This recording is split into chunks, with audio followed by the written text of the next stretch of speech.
नुआपड़ा जिले में दादन श्रमिकों दुख दिनक दिन बढ़िबारे लागिछि। गत वर्ष कोमना और बोडेन ब्लॉक रो दादन श्रमिकों को तेलंगाना सहर में निर्यातना देवा सहित तांको हाथ पापुली को काटी देइथिबा अभियोग होइथिला।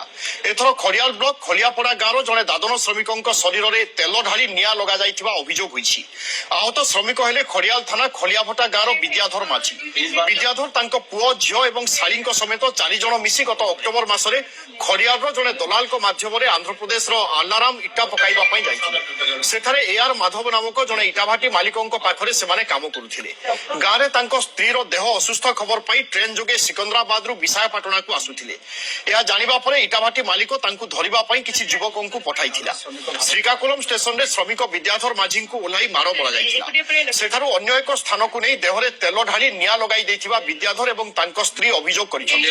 खबर पाइबा परे जिला श्रम अधिकारी एवं खड़ियाल पुलिस खलियाभटा गाँव को जाई घटनार तदंत करुछथि। कांग्रेस नेता कमल चरण तांडी मध्य खलियाभटा गाँव को जाई दोषी को गिरफ करबा पई दाबी करिछथि।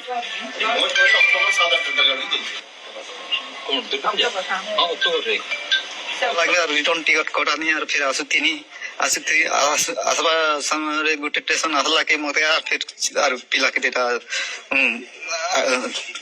गुड़ाले आया से सालटा उसी दिगरे सेना सब है ना और सेना मते जले देना आया भागी होची बोलते वे हम मके आने होथिले यार हेटा अन्नार हॉस्पिटल न भर्ती कनु सब 20,000 गुट देला और तो नहीं देना बोलछि ना सरकार। प्रशासन एवं सरकार 10 लाख टंकार सहायता राशि दो एवं जो माने ए घटना संपृक्त अछंती स्थानीय दादन सरदार हितेश कुमार एवं मालिक एआर माधव एवं से दुई जण पिला माने लोक तेल ढाली करी मारिबा पई उद्यम करथिले सेमानंकु तुरंत पुलिस गिरफ करू एवं तांकु आईन अनुसार दंडित करू।